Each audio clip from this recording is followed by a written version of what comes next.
হয়, আপোনালোকে সঁচাকৈ শুনিছে। আজি মই নেতৃত্ব মানে আজি তিনিটা কাৰ্যকাল মই জেনেৰেল ছেক্ৰেটাৰী হৈ আছোঁ। আমাৰ সদৌ অসম আদিবাসী ছাত্ৰ সন্থাৰ মই চন্দন টপ্প, সদৌ অসম ছাত্ৰ সন্থাৰ মই সম্পাদক হৈ আছোঁ।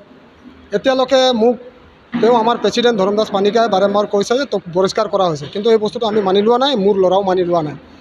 তেখেতে বাৰম্বাৰ মোক ফেচবুকত হওক কি কয় ছ'চিয়েল মিডিয়াৰ যোগেদি হওক মানে বাৰম্বাৰ লিখি থাকে। কিন্তু তাক জনাব বিচাৰিছোঁ, এতিয়ালৈকে মোক আমাৰ চেণ্ট্ৰেল কমিটি, আমাৰ গডৱিন দা হওক, আমাৰ অমৰজ্যোতি চৰেং হওক, আমাৰ উত্তম কুজুৰ ভাইচ প্ৰেচিডেণ্ট হওক কেন্দ্ৰীয় সমিতিৰ, তেওঁলোকৰ লগতো মোৰ কথা হৈছে। তেওঁলোকে মোক এতিয়ালৈকে একো চিঠি দিয়া নাই বা তেওঁলোকে মোক এতিয়ালৈকে বহিষ্কাৰ কৰিছোঁ বুলি দিয়া নাই। আৰু ময়ো সুধিব বিচাৰিছোঁ, মোক বহিষ্কাৰ কৰিছোঁ বুলি কৈছে যে তেওঁলোকৰ প্ৰমাণ কি আছে? মই ভুল কৰিছোঁ, মোৰ ভুল কামটো মই ভুল কৰিছোঁ, সেই বস্তুটো মোক দেখুৱাই দিব লাগিব নহয়। ৰাইজৰ মই এতিয়ালৈকে আজি 15-20টা বছৰ হৈ পেলাই মই আশা হৈ কাম কৰি আছোঁ, কিন্তু ৰাইজেতো মোক এতিয়ালৈকে বেয়া পোৱা নাই। মোৰ লগত যিমান সক্ৰিয় নেতা আছে, আচাৰ কৰ্মকৰ্তা আছে, তেওঁলোকে মোক বেয়া পোৱা নাই, তেওঁলোকে মোৰ লগত সদায় আছে। আজি মঞ্জুশ্ৰী চাহ বাগিচাত আমি এটা 2 জুলাইৰ প্ৰতিষ্ঠা দিৱস উদযাপন কৰিছোঁ, তাতো বাধা দিছে। কাইলৈ এটা ছ'চিয়েল মিডিয়াৰ যোগেদি ইয়াত দেখুৱাইছে, ইয়াত চন্দন টপ্প সাধাৰণ সম্পাদক চৰাইদেউ জিলা সমিতি হৈছে। তেওঁলোকে চাহ বাগিচাৰ ল'ৰা নেজানে, লিখিলে তাৰ কি আছে? তাক নামাতিলে চাগে, সেইটো কাৰণে বেয়া পাইছে, তাক গাল লাগিছে। তেওঁৰ ল'ৰাৰ ছাপোৰ্ট নাই, সেইটো কাৰণে বেয়া লাগিছে। চন্দন টপ্পক চবেই চিনি পায়, সেইটো কাৰণে মোক মাতিছে। নিমন্ত্ৰণ মতাটো কি আছে? মই নিমন্ত্ৰণ যামেই। ৰাইজৰ স্বাৰ্থত যদি আদিবাসী ছাত্ৰ সন্থাত যদি মোক কাম কৰিবলৈ চন্দন টপ্প সদায় আছে, আজি চৰাইদেউ জিলা সমিতিৰ হৈ কয় যে মই সভাপতি হয়, মই পোনপটীয়া কুৱেশ্যন কৰিব বিচাৰিছোঁ। যোৱা এই কেইদিনত নামতোলা চাহ বাগিচাত এটা মৃতদেহ উদ্ধাৰ হৈছে, কিবা মুণ্ডা নামৰ এটা মানুহজনৰ মৃতদেহ ওলাইছে। তাত নিমাত কিয়? কৰ্তৃপক্ষৰ লগত কিয় নুযুঁজিলে যে কিহৰ কাৰণে মৃতদেহ উদ্ধাৰ হৈছে? যদি ইমান জাতিৰ স্বাৰ্থ আছে কিয়? মই কুৱেশ্যন কৰিব বিচাৰিছোঁ। ৰাইজেও কুৱেশ্যন কৰিব তেখেতক। আজি মঞ্জুশ্ৰী চাহ বাগিচাতো হওক, মঞ্জুশ্ৰী চাহ বাগিচাত এটা কৰ্মৰত এটা কৰ্মীক হয়। এটা কৰ্মীক হয়, মেডিকেল ডিপাৰ্টমেণ্টত কৰ্ম কৰে, এইটো হেল্থ এছিষ্টেণ্ট হিচাপত। এটা আদিবাসী ছাত্ৰ সন্থাও চলাই আছে সভাপতি হৈ, এটা হেল্থ এছিষ্টেণ্ট হৈ পেলাই তাত কৰ্মৰত হৈ আছে।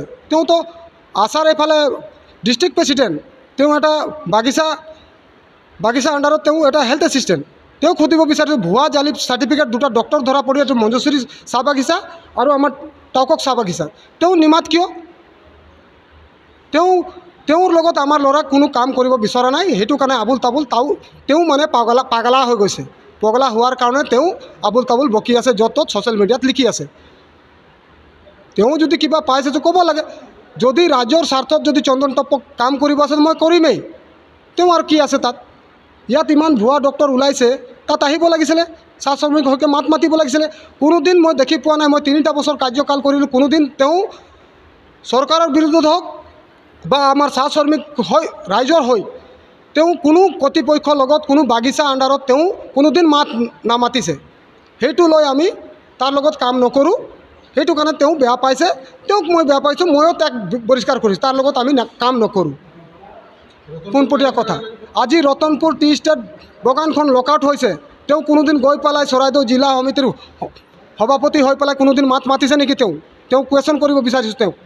আমিতো সদায় দিন ৰাইজৰ হৈকে মাত মাতি থাকিম। এতিয়ালৈকে কেন্দ্ৰীয় সমিতি আমাক এতিয়ালৈকে বহিষ্কাৰ কৰিছোঁ বুলি দিয়া নাই, লিখিতভাৱে নিদিয়ে, তেতিয়ালৈকে আমি মানি নলওঁ, আমাৰ ল'ৰাও মানি লওঁ। তাতকৈ বেছি ল'ৰা আমাৰ আছে, মই সকীয়াই দিব বিচাৰিছোঁ। বাৰম্বাৰ মোক উংলাই নিল'ব। যদি ইমানেই বিতৰ্ক কৰিব আছে, মোক প্ৰথম এটা কাৰ্যালয়ত মাতিব লাগিছিলে, মোক চিঠি দিব লাগিছিলে, এটা সংবিধান আছে আচাৰ, মাতিব লাগিছিলে।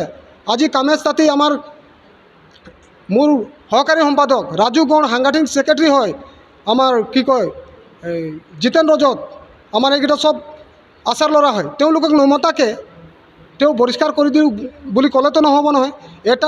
আমাৰ চেণ্ট্ৰেল কমিটিৰ এটা এক্সিকিউটিভ নাই অহা। যদি এটা জেনেৰেল ছেক্ৰেটাৰীক বহিষ্কাৰ কৰিব হ'ল আছে, এটা চেণ্ট্ৰেল কমিটিৰ এক্সিকিউটিভ আহিব লাগিছিলে। বহিষ্কাৰটো একেবাৰে অসাংবিধানিক, বিৰোধে কৰিছে তেওঁলোকে। তেনেহ'লেতো আমি তাক পৰিষ্কাৰ কৰিছোঁ আমাৰ ফালৰ পৰা, এইটোতো ময়ো ক'ব পাৰিছোঁ। ধৰম দাসক মই পৰিষ্কাৰ কৰিছোঁ আজিলৈকে।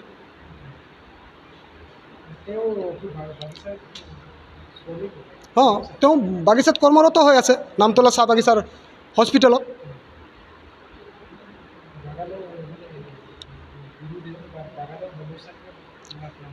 আমাৰ চাহ বাগিচাৰ সমস্যাত কোনোদিনে আপোনালোকক মই জনাইছোঁ, আপোনালোকে কোনোদিনেই ধৰম দাস পানিকাৰ বাইট পাইছে নেকি? নাই পোৱা। কোনোদিন ছ'চিয়েল মিডিয়াত মেনেজমেণ্টৰ এগেইনষ্টত তেওঁ লিখিছে? নাই লিখা। আজি ভুৱা ডক্টৰ আপোনালোকে মাধমতে ভুৱা ডক্টৰ জালি চাৰ্টিফিকেট ওলাইছে, তেওঁ সেই ক্ষেত্ৰতো নিমাত হৈ আছে।